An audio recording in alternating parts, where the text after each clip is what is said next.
এটা হচ্ছে রাস্তায় যে এখান থেকে ডাইন পাশের মাঝখানের টুকলো রাস্তা 20 ফিট পুরোটাই, 30 ফিটের থেকে 20 ফিট ঢুকলো। আর এই হচ্ছে জমি। এই যে এখান থেকে ওই যে ওদিকে সীমানা নির্ধারণ করা আছে। জমির পরিমাণ হচ্ছে এখানে 8%। 20 ফিট এই যে মাঝখানের এটা রাস্তার ডাইন পাশে যে সীমানা নির্ধারণ করা, এইখান থেকে এই যে ডাইন পাশের যে জায়গাটা 4 রাস্তার মোড়, স্কোয়ার জায়গা, উঁচু এরিয়া। এখানে বর্ষায় পানি ওঠে না, ওই যে বাড়িঘর দেখে বুঝতে পারতেছেন ভাড়া চলে। যারা বাড়ি করে এখনই থাকতে চান বা রানিং ভাড়া পেতে চান তারা জায়গাটা ভিজিট করতে পারেন। এখানে অসংখ্য গার্মেন্টস রয়েছে, এই যে এটা একটা গার্মেন্টস। আর এদিকে কার্পেট মিল সহ আক্তার ফার্নিচার সহ অসংখ্য মিল ফ্যাক্টরি এই পাশে।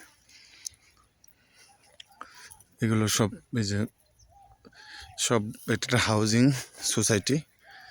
এখানকার প্রতিটি প্লটের জন্য রাস্তা হবে হলো 20 ফিট। আর এটা হচ্ছে 4 রাস্তার মোড়ে। এটার রাস্তা গেছে হলো 2 দিকে প্লটের একদম সোজা।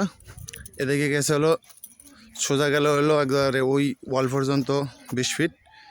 হ্যাঁ, আর এদিকে আবার ডাইন পাশে এদিকে গেল হলো ওই যে 20 ফিট, ওই যে সীমানা দেখা যায় মাঝখানের, এটা হলো রাস্তা।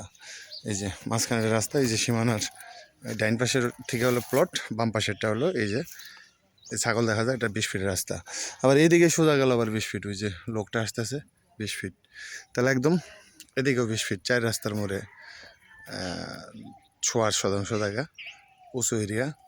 রানিং যারা ভাড়া পেতে চান তারা জায়গাটা ভিজিট করতে পারেন। এখানকার প্রতিটা প্লট পাবেন রাস্তা 20 ফিট। এখান থেকে যদি কেউ ভেঙে নেন 4% করে নিতে পারবেন।